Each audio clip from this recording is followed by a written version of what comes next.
What's going on, everybody, and welcome back to Bourbon of the Week. My name's Chris. I'm going to be your host for today, and today we have the top 5 bourbons of 2022, but not according to me, according to some of your favorite YouTubers out there today. That's right, a lot of great YouTubers out there put out their videos for top 5 bourbons of 2022, and I decided, rather than putting my list together with the 10 or 15 bottles that I have in my collection from 2022, I'm going to go through, watch these videos, see which ones I have that also won theirs, and then put them head to head to see who is the best of 2022. I watched a bunch of different YouTube videos, but at the end of the day, I just don't have access to every single whiskey that's out there. So if your favorite creator doesn't happen to be on this list, that doesn't mean that they didn't put out a good video. It just means that I couldn't get my hands on that whiskey. But let's get into it. Let's introduce our 5 whiskeys, the people who picked them, and then we're going to try them out and pick the best of 2022. Let's do this. Up first is a bottle that I'm sure you know and a YouTuber that you probably know better. This was Matt from ADHD's pick. This is Calumet Farms 16 year. This is Barton sourced, 74% corn, 18% rye, 8% malted barley, 19 barrels to make this small batch, 106 proof. A little pricey at that $130 to $135 price tag, but at the end of the day, this was also in my top 5 list if I had to make one. Let's get to bottle number 2. Up next is a bottle called Lucky 7, and this is called the Proprietor, but I feel like this bottle flew under the radar. This was picked by Trev at the Bourbon Wrench, another amazing creator here on YouTube. Make sure you check him out. He goes live almost every Friday night, and it's an absolute blast. These are a single barrel version though, so let me tell you, I have barrel number 39 and it's 128.1 proof. He had barrel number 44 and it was 118 proof. So obviously you're going to get something different when it comes to single barrels, but let's see how this fares against the rest of the challengers. Up next is a bottle picked by Lance at Whiskey Tornado, but not just him, he got his patrons involved as well, and they decided on Elijah Craig Barrel Proof C922. Now, Lance himself actually had Calumet Farms 16 winning as well, but when he got the votes of his patrons involved, they came up with Elijah Craig C922. We know this is Heaven Hill. We know it's 78% corn, 10% rye, 12% malted barley. We know it's 12 years old, and this is coming in at 124.8 proof. And bottle number 4 is brought to us by Phil and Julie at the Bourbon Van. If you guys aren't watching these two, you're missing out on a lot of great content. They picked Four Roses OBSK. They actually picked a bottle called Old 55, which is a craft distillery in Indiana. I don't have access to that myself, so we ended up going with their number 2 pick, which was the OBSK. Now, we know a lot about this bottle just by that OBSK. The B in that is going to tell us the mash bill, which is 60% corn, 35% rye, 5% malted barley. The K is going to tell us the yeast strain, which for this is supposed to be light spice. Now, I love Four Roses, and I've only had an opportunity to try a couple of their single barrels, this being one of them. I just got the OESK, which is a different mash bill along with that. I hope to try them side by side soon, but let's get into bottle number 5 right now. Now, bottle number 5 is the new kid on the block, brought to us by Jamie at Beyond the Row. Now, David had a pick as well, but he picked Russell's Reserve 13. I didn't like that one. We've talked about that plenty of times, so I decided to leave that off the list. Sorry, David. We're going with Jamie's pick of 13th Colony. Now, this bottle right here is supposed to be a banger when it comes to the flavor profile. This is almost 9 years old. Spends 5 years in one barrel, switched to another new barrel for 4 years, and with 2 years left in that aging process, they throw in maple staves. I'm very excited to try this bottle. Haven't had an opportunity yet, but I'm glad I got my hands on it. This is coming in at a whopping 135.3 proof, so I'm hoping it's not too overwhelming, but pause the video right now and let me know who you think's gonna win this. ADHD Whiskey, Trev from the Bourbon Wrench, we have Lance from Whiskey Tornado, Phil and Julie from the Bourbon Van, and Beyond the Row with Jamie and David. I'm running out of room on my table here, but here we go. We've got these all poured up. We're not doing it blind. They go from left to right, just like they do on my table here, but everybody knows before we get started on all of that, time for the traditional sip. Cheers, y'all. I'm the winner here.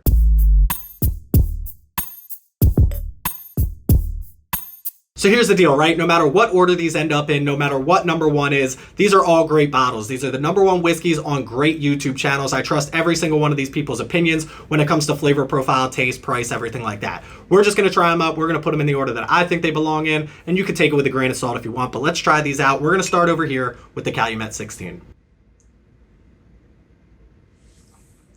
The first time I had Calumet Farms 16, I absolutely loved it. I've had the 14, the 15, the 16. I think the 15 was my sweet spot personally. I think the 16 was a little bit over oaked, but this has been open for a little while now, and I don't get as much of that oak. Still a very good oak presence on this, obviously, for a 16-year-old whiskey, but you get so much molasses and sweetness on the front there. You get a little bit of spiciness in the middle there with that rye spice, and then that oak rounds it out so nicely. It's so well balanced, so well put together, and for 106 proof, it sips pretty damn easy. Because small batch doesn't really have any regulation, we know with this being 19 barrels that they're obviously picking the best of the best barrels to go into this bottle right here. 19 barrels in this, they're not going to make a mistake and put something that doesn't belong. So this bottle right here, I really can't say anything better about it. Absolutely delicious.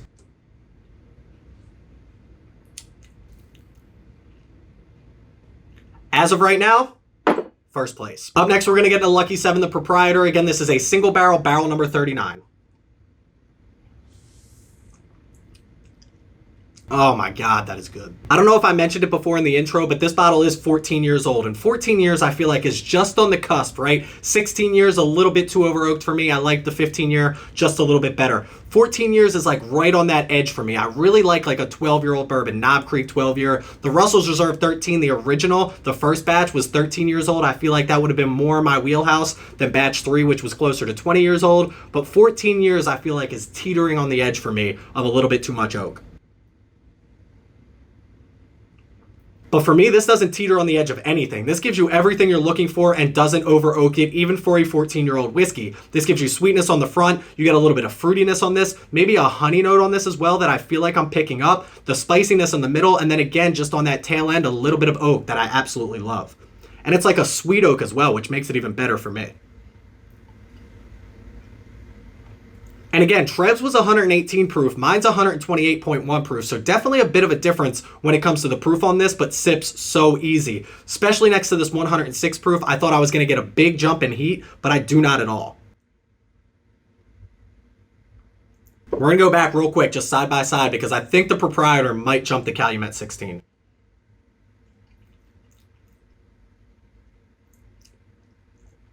I got to do it.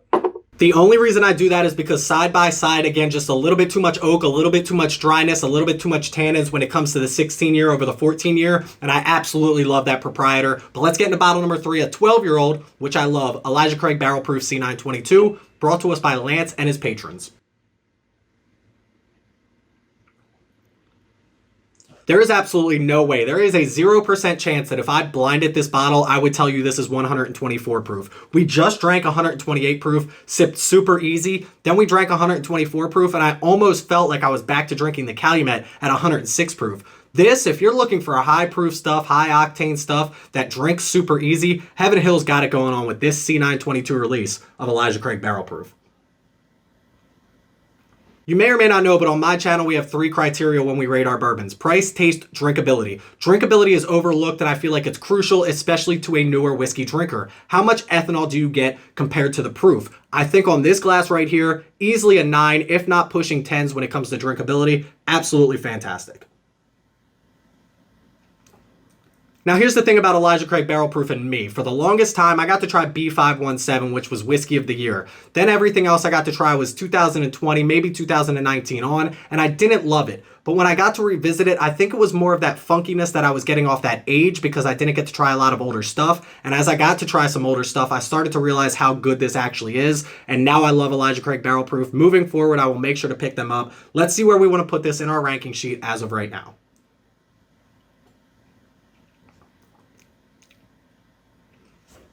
Got to do it. Got to go back. I don't think it beats the Proprietor, but I don't know if it beats the Calumet 16 either.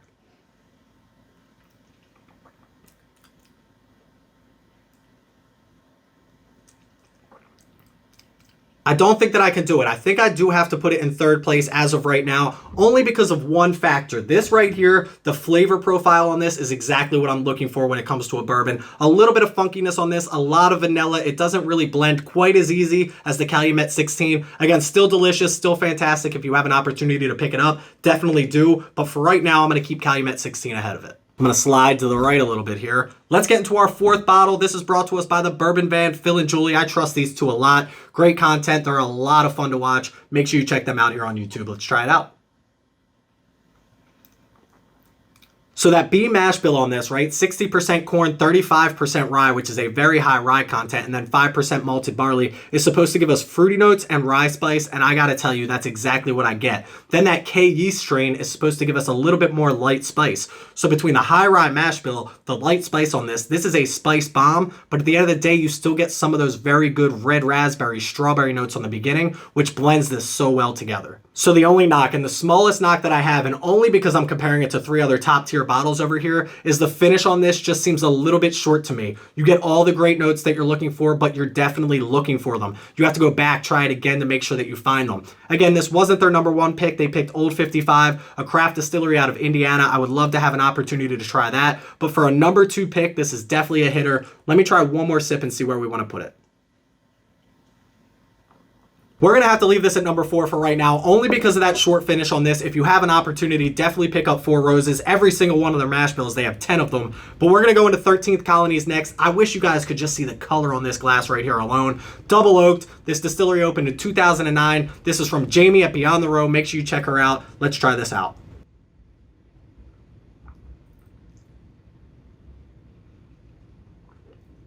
What is that? Double oaked, cask strength, finished with toasted maple oak. I gotta tell you, this is a flavor bomb right here. This bottle right here, and then 135 something, this right here is something different. 5 years in one new charred oak barrel, 4 years in another new charred oak barrel, 2 years of toasted maple wood.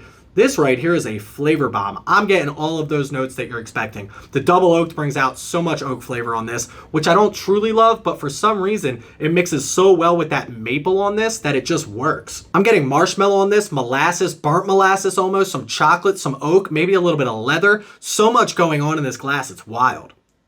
I gotta move this bottle up. I'm just not sure where I should move it up to. Does it beat the Elijah Craig? I think so. But does it beat the Calumet 16? That's where I'm kind of drawing the line. Let's try these out. We got a little bit of each. Let's try it next to the Elijah Craig first.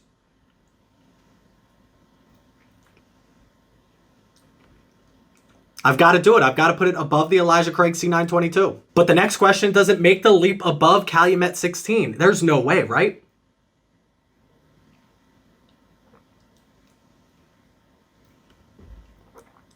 Here's the thing, the Calumet Farms 16, it's almost perfect when it comes to my flavor profile. The Lucky 7, I don't think this jumps the Lucky 7, but if this jumps the Calumet 16, we have to at least try it out. And I think it does. I think the Calumet Farms 16, it drinks super easy for 106 proof, but 135 proof, this does very well for itself when it comes to drinkability. And then it's just something that's so different, something I haven't experienced before. While this is so simple, so elegant, this one right here is just something you kind of have to experience to understand what I'm talking about. This is good. I'm going to do it. I'm going to switch them. I'm going to say Calumet Farms is 3rd. I'm going to say this right here is number 2, but that means we have to try it up against number 1, the Proprietor, Lucky 7. Let's see who's going to actually win this. We're coming down to the edge here, folks. Oh my gosh, like what is that?